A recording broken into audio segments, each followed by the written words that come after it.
Hello guys, আমি তো সকাল সকাল রেডি হয়ে বেরিয়ে পড়েছি। সকাল না, এখন 3টে বেজে গেছে।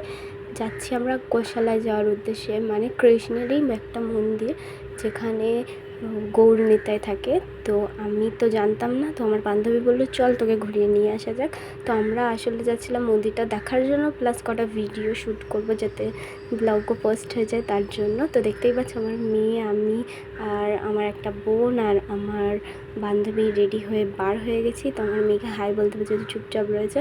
তো আমরা অটো করে বার হয়ে গেছি গোশালা যাওয়ার উদ্দেশ্যে। তো প্রায় চলে এসেছি, ভিডিওটা একটু লেট করেই করা স্টার্ট করেছি। প্রায় কাছাকাছি অনেকটাই চলে এসেছি। আর এটা দেখতে পাচ্ছ, এটা হচ্ছে আমাদের বাড়ির পাশে সাপুজি বলে একটা জায়গা রয়েছে সেখানে। তো দেখতেই পাচ্ছ অটোতে উঠে আমি চুলটা খুলে দিচ্ছি, কারণ আমাকে ভাব মারতে হবে। আমি যেখানেই যাই চুল খুলে যাই। তো ফাইনালি আমরা পৌঁছে গেছি। আমার বোনটা ওইদিকে ঘুরে ঘুরে দেখছিল। আর তো দেখতেই পাচ্ছ এটাই হচ্ছে গোশালা। এই যে আমার বান্ধবী, এই যে আমার মেয়ে দাঁড়িয়ে রয়েছে রোদ্দুরের মধ্যে। তো আমি বললাম যে না, রোদ্দুরে দাঁড়িয়ে না থেকে চল ভেতরে যাওয়া যাক। ভেতরে গিয়ে দেখি একটা সাইডে গরু ভর্তি, ওই সাইডেও ছিল, বাট আমরা ওই সাইডে যাইনি। তো দেখতেই পাচ্ছ সাইডে ছাতা মতো করা, জাস্ট জায়গাটা অসাম ছিল। আমার তো গিয়ে খুব ভালো লেগেছে। নেক্সট টাইম আবার যখন যাব আবার আমি ব্লগ পোস্ট করব। তো দেখতেই পাচ্ছ এর ভেতরেই গৌরনিতাই রয়েছে, বাট এখন ওখানে পর্দা দেওয়া, মানে গৌরনিতাই এখন দেখা যাবে না। সন্ধেবেলায় আমরা দেখব, ততক্ষণ আমরা এখানে বসে একটু আড্ডা মারবো, ভিডিও টিডিও বানাবো। তো দেখতেই পাচ্ছ এর ভেতরেই রয়েছে। তো এই পুরো জায়গাটা ডোনেশন দেওয়ার পরে বাইরের থেকে যেই ফরেনাররা আছে তারাই এসে এই জায়গাটাকে বানিয়েছে। তো দেখতে পাচ্ছ আমি আমার বান্ধবী সবাই মিলে বসে রয়েছি। ও তো রিলস খুঁজছে, রিলস বানাবে বলে। আমিও বসে আমি বলে একটু ব্লগ পোস্ট করে নিই। আর আমার ক্যামেরাটা তো খুব খারাপ যাচ্ছে তাই অবস্থা, তাও আমি ব্লগ করে যাচ্ছি।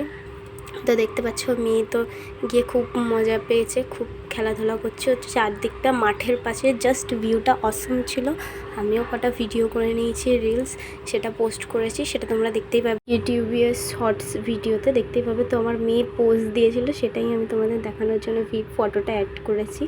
তো ওই যে ভোগ দিচ্ছিলো ওখানে, আমি আমার বান্ধবী গিয়ে ভোগের প্রসাদ প্রায় খাওয়া হয়ে গেছে। তারপর মনে পড়েছে না আমি ব্লগে অ্যাড করিনি, তো ওর খাওয়া হয়নি, ও খাচ্ছিলো। আমার প্রায় আমি মেয়েকে খাওয়াচ্ছিলাম, আমিও খেয়েছিলাম, কারণ ওখানে গেছি অনেকটা টাইম হয়ে গেছিলো।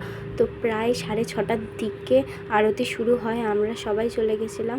আর ওইখানে গিয়ে আমি আমার মেয়ে আরতিটা দেখবো বলে ওয়েট করছিলাম। তো দেখতেই পাচ্ছ দরজা খুলে দিয়েছে। এখনই যে গৌরনিতাই আছে ওনাকে দেখতে পারবেন। ওনাকে দেখার জন্য চারিদিকে সবাই ভিড় হয়ে গেছিলো, ওখানে দাঁড়ানোর জায়গা ছিল না। যখন ফার্স্ট গেছিলাম তখন 2-4টে লোক ছিল, বাস যখন আরতি স্টার্ট হয়েছে তখন জাস্ট এত লোক ভাবতে পারবে না, অনেক লোক হয়ে গেছিলো। তো তোমরা এইবার দেখো ভিডিওটা, ওখানে কি হচ্ছে সেই ভয়েসটা আমি অ্যাড করছি, দেখতে থাকো।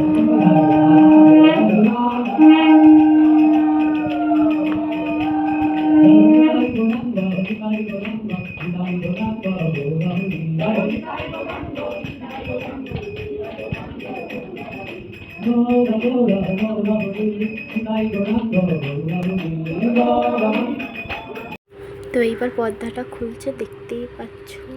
জাস্ট পর্দাটা খোলার সাথে সাথে আমার গায়ে জাস্ট কাঁটা মেরে উঠেছে। মানে এত সুন্দর মূর্তিটা, জাস্ট ওয়াও। মানে দেখে মানে যতটা গিয়ে ওয়েট করতে হয়েছে, যতটা আর কি কষ্ট হয়েছে, গরমে সব ভুলে গেছি, বিশ্বাস করো।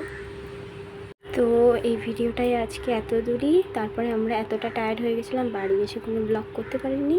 তো আজকে ভিডিওটা তোমাদের কেমন লাগলো কমেন্ট করে জানো, লাইক কমেন্ট শেয়ার অবশ্যই করে দিও। আর সবাইকে রাধে রাধে।